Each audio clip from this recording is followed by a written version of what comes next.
For Unit 4, Notes 3, we're going to be talking about the gas laws. So there are 4 measurements we take when we're talking about a gas. The first one is a volume, so the amount of space our gas molecules take up or occupy. The common symbol for gases for volume of gas is a V. And the common units that we'll see volume being measured in, milliliters, liters, centimeter cubed, which remember is equal to a milliliter, or a decimeter cubed, which is equal to a liter. So we usually use milliliters and liters when we're talking about a liquid or gas, and sometimes cubic units if we're talking more about a solid, but all of them could be units of volume. The second measurement we take of a gas is the amount of something. The symbol for amount or moles is N.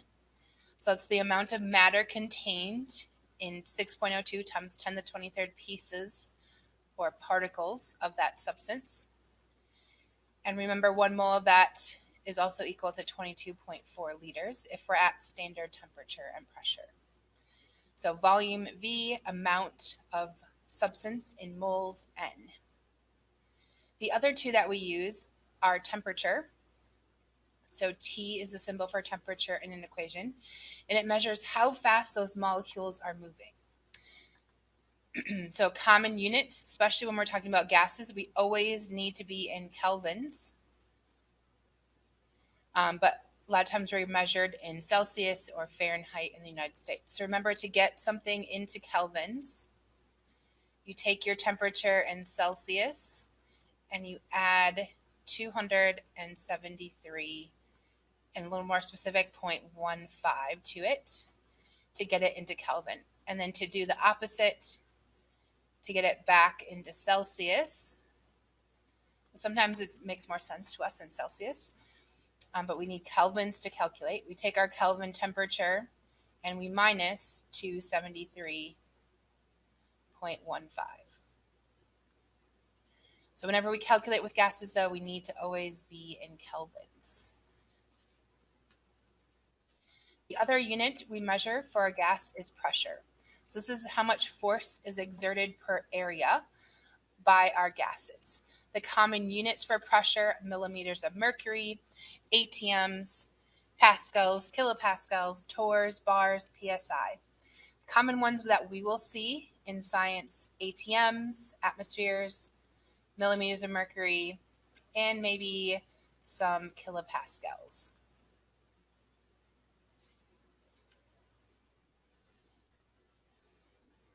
And a lot of times when we're talking about gases, we talk about them sometimes at STP. So if we remember, STP stands for standard temperature and pressure.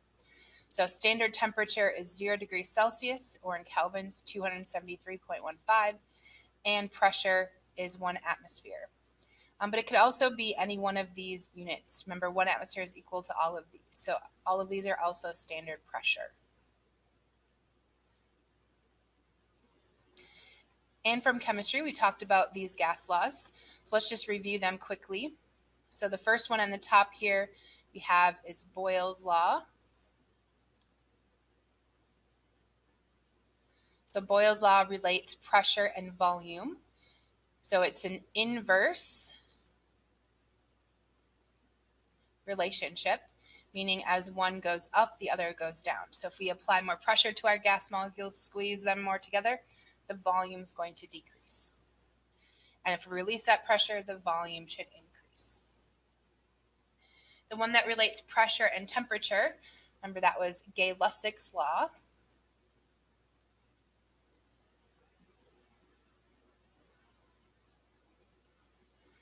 And so pressure and temperature are directly related.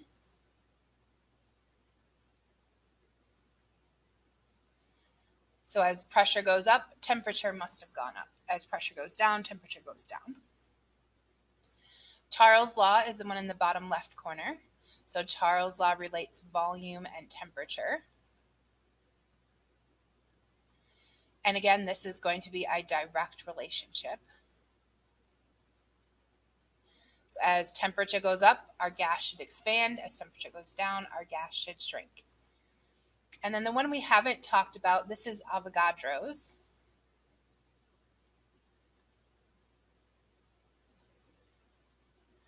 So his law relates volume and moles. So if we have more moles, we should have more volume of gas. If we have less moles, we should have a smaller volume. And again, it's going to be a direct relationship. And if you notice, if we have a fraction or a ratio of our variables, it's a direct relationship. And if we are multiplying our two variables together, that is an inverse relationship. Now, these gas laws are not given to you on your reference sheet. What is given to you is the ideal gas law, PV equals nRT. But we can rearrange this equation and get any of our variables. So if we get R all by itself, using our ideal gas law, so we have PV on one side. If we want R by itself, our ideal gas law constant, we divide by moles and we divide by temperature. And so we can get all three of our gas laws with this one. So if we're talking just about pressure and volume, we see the top half of our fraction. That means moles and temperature must be constant. So we get PV equals PV. So we get our Boyles law. If we're talking about Gay-Lussacs law, that means pressure and temperature change, and then volume and moles go away. They stay constant. So we get P over T. Charles' law, again, volume, temperature change, but pressure and moles stay the same. So they go away. And then we can get Avogadros' law as well, V over N. That means pressure and temperature must be changing, or must be constant. So if you have the ideal gas law, rearrange it to get R by itself, and then you can derive any one of these four equations. So let's try an example problem. So here we have a volume, 1.5 liter sample of air is moved from room temperature, 25 degrees Celsius, to standard temperature. What is the new volume? So as I read these problems, I like to write what variables I have. So I have a volume 1 is moved from room temperature, 25 degrees Celsius, so T1, to standard temperature. Remember, standard temperature is 0 degrees Celsius. So that would be T2. And I need to find my new volume, V2. So volume temperature, that is Charles' law. So V1 over T1 equals V2 over T2. So I plug in my numbers. Remember, my temperature, though, has to be in kelvins. So to each of these, I need to add 273. Because there's no decimal point, I can leave off the 1.5 plus 273 for my T2. So I plug in my numbers. So I have 1.5 V1 over 298, if I add them together, equals V2, which I don't know, over T2, which was 273. So then I need to solve for V2, so that means I need to multiply by 273 to get it to the other side. And then just solve my problem. And I get volume 2 to be, looking at significant figures, looks like 1.4 liters. Since my original volume was in liters, my final volume will be in liters. Let's try a second example. So as I read through my problem, I'm going to record my variables.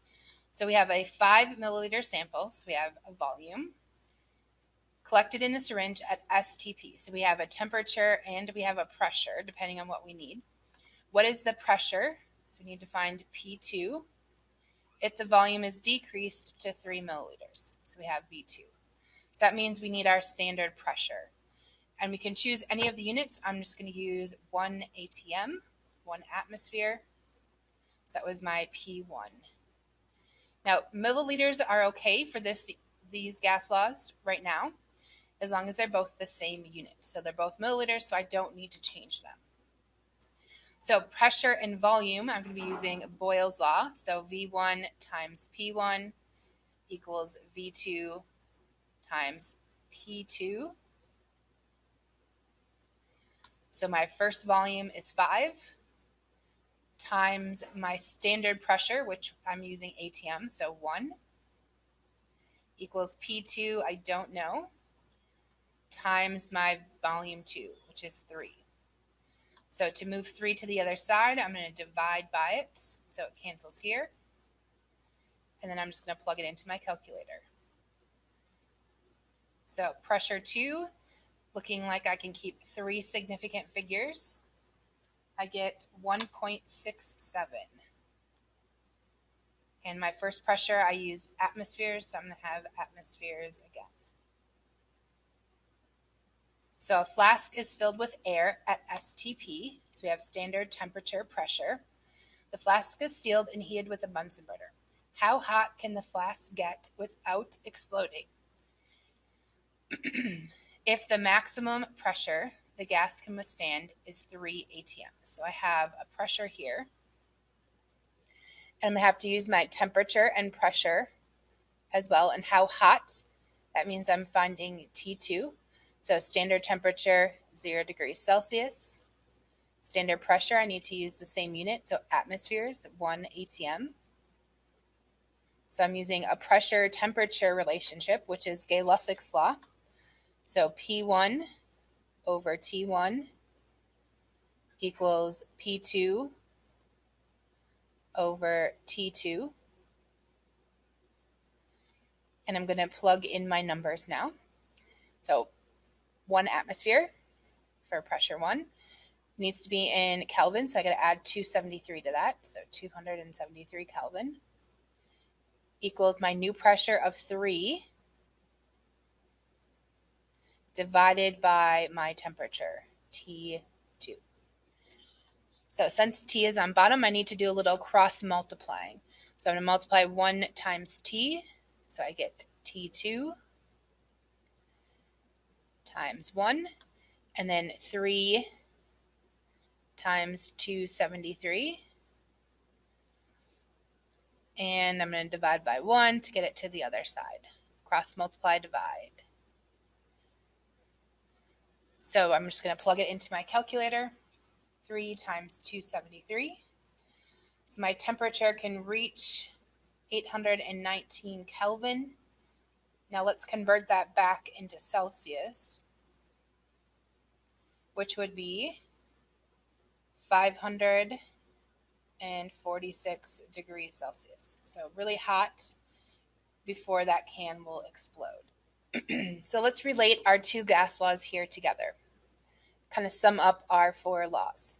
So pause the video and see if you can answer these 4 questions.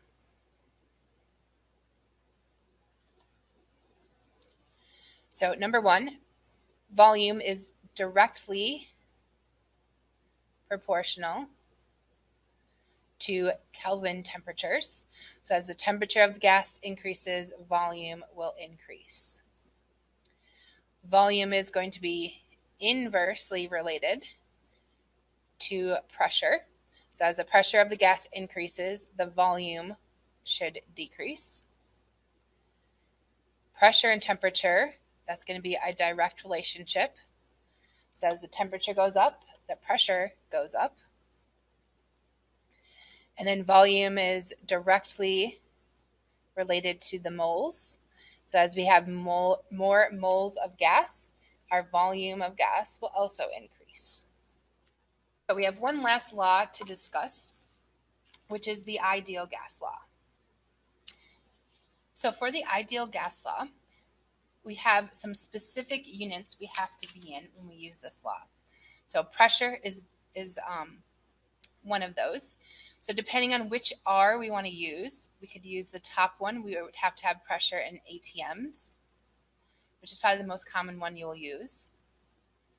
Or if you use the bottom R, you can be in torr, which is the same as a millimeter of mercury. So depending on which R you want to use. Volume always has to be liters though, because our gas law constant R is L. N always has to be moles of our substance. So we may have to convert grams into moles using our molar mass. R is one of these two values. And again, both of these are on your equation sheet. And T, temperature, just like always, has to be in kelvins. So ideal gas law, this equation is on your reference sheet, and both of these R values are also on your reference sheet. Let's do an example. So what is the volume of gas of 1.25 moles of helium at standard temperature and pressure? So we're using our ideal gas law, PV equals nRT. And I know we're using the ideal gas law because I only have one set of variables. I don't have two volumes or two pressures or two temperatures. So pressure is standard pressure. So let's just use 1 atm. Ones are easy to calculate with. Our volume, we don't know. So V is our unknown. We were already given moles, so we don't have to convert that. So 1.25. And now we're going to use the correct R value. So we want to use the one with atms. So 0.0826. And our temperature is standard temperature, so 273 Kelvin. So we want to get V by itself. That means we have to divide everything by 1. So then we plug it into our calculator to get the volume. 1.25 times 0.0826, 0.0821, times 273. So we get a volume of 28, and looking at our significant figures, 328.0 liters. Let's try another one. So if we have 8 grams of oxygen and it has a volume of 33.32 liters at 1.5 atms, what is the temperature? So ideal gas law again, PV equals nRT. So our pressure, we have 1.5. Our volume, 3.23. And we have to find our moles because we are given grams. So let's convert grams into moles. So just like always, oxygen, remember, is diatomic, so it's O2. So we need to find the molar mass of O2. So 2 oxygens weigh 32 grams in 1 mole. We get 0.25 moles.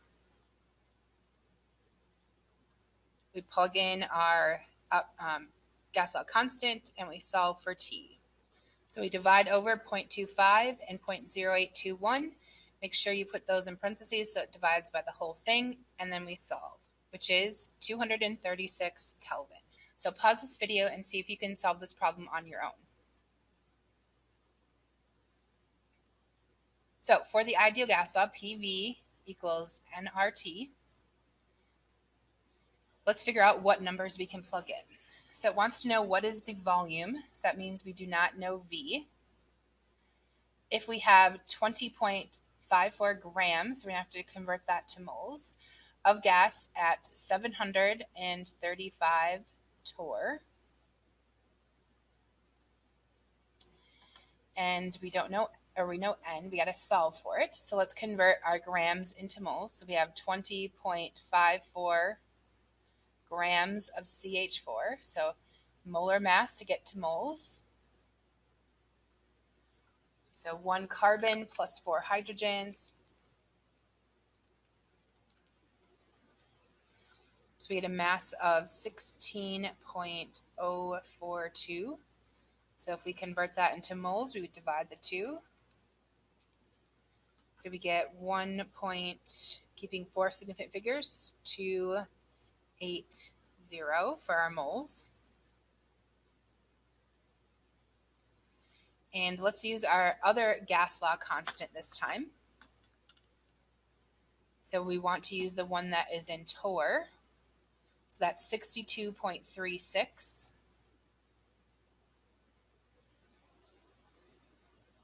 So 62.36. And our temperature, 25 degrees Celsius. We have to add 273 to get it to kelvins. So 298. So to solve for V, we would divide this whole side by our pressure, 735. So let's solve for V in our calculators. And we get a volume of 32, looking like two significant figures. Volume, liters, 32 liters of gas.